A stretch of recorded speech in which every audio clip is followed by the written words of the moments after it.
आज के इस मंच की अध्यक्षता कर रहे जनाब अमन मिश्राम साहब, बहुजन मुक्ति पार्टी के नेशनल प्रेसिडेंट जनाब दासराम नायक साहब और बहुजन मुक्ति पार्टी के तमाम काबिल कदर जिम्मेदार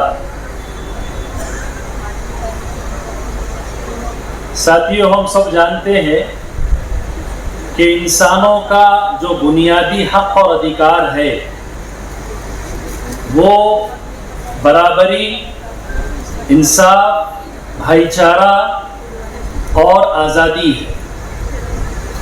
भारत के अंदर चंद यूरेशियन मनोवादी घुसपैठियों ने इस व्यवस्था को तबाह ताराज करने के लिए गैर बराबरी, बेइंसाफी, आपसी दुश्मनी और गुलामी की बुनियाद रखी।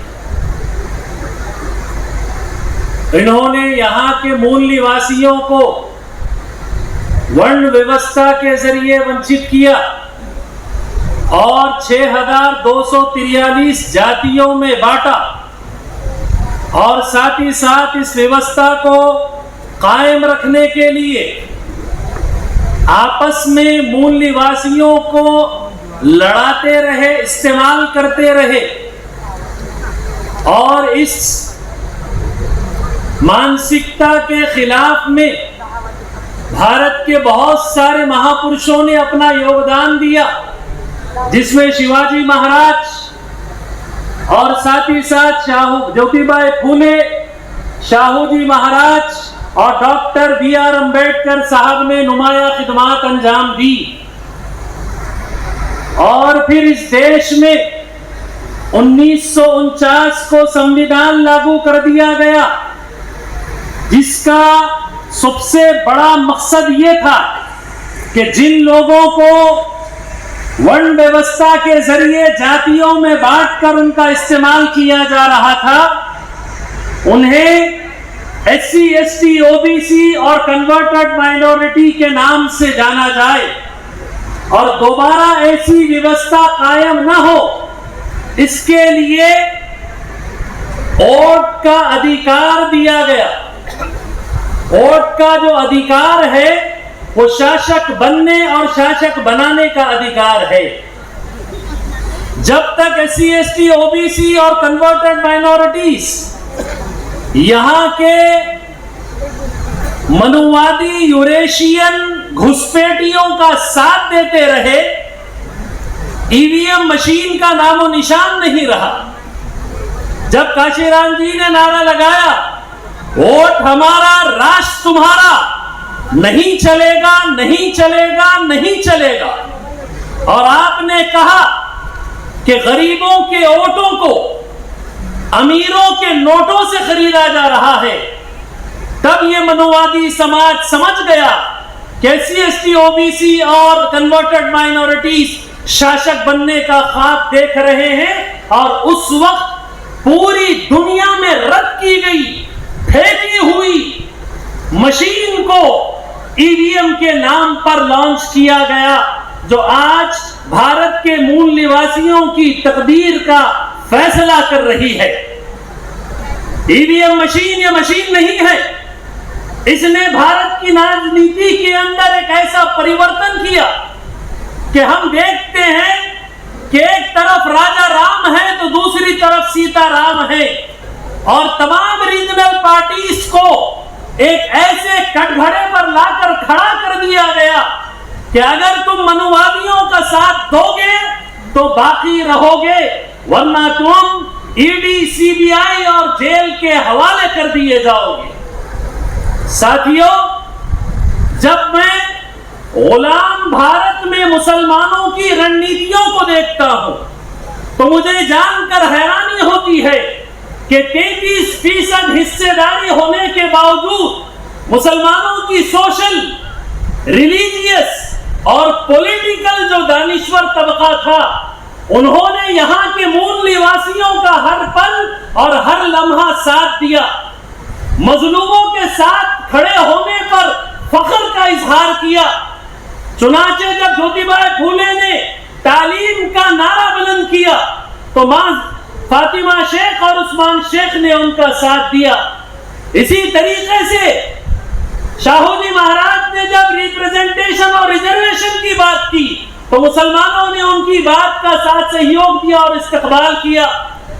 बाबा साहब अम्बेडकर ने जब 1932 में राउंड टेबल कॉन्फ्रेंस के अंदर separate schedule caste schedule tribe के इलेक्टोरल की बात की तो मुसलमानों ने भरपूर तायीद की और बाबा साहब को पूरे तरीके से तयक्कुन दिया कि सेपरेट इलेक्टोरल के मामले में हम आपके साथ हैं।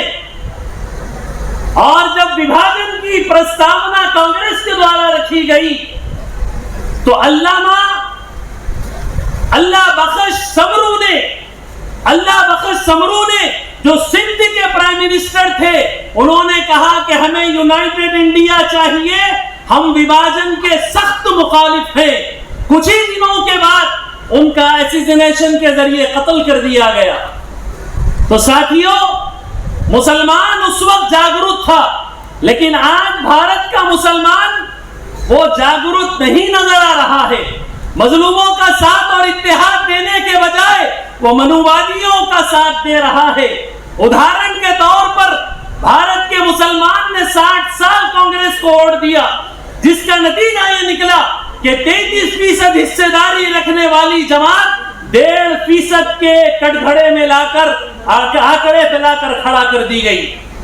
मुसलमान कम्युनल, सेक्युलर और कम्युनिस्ट के झांसे में फंसा कर रख दिया गया।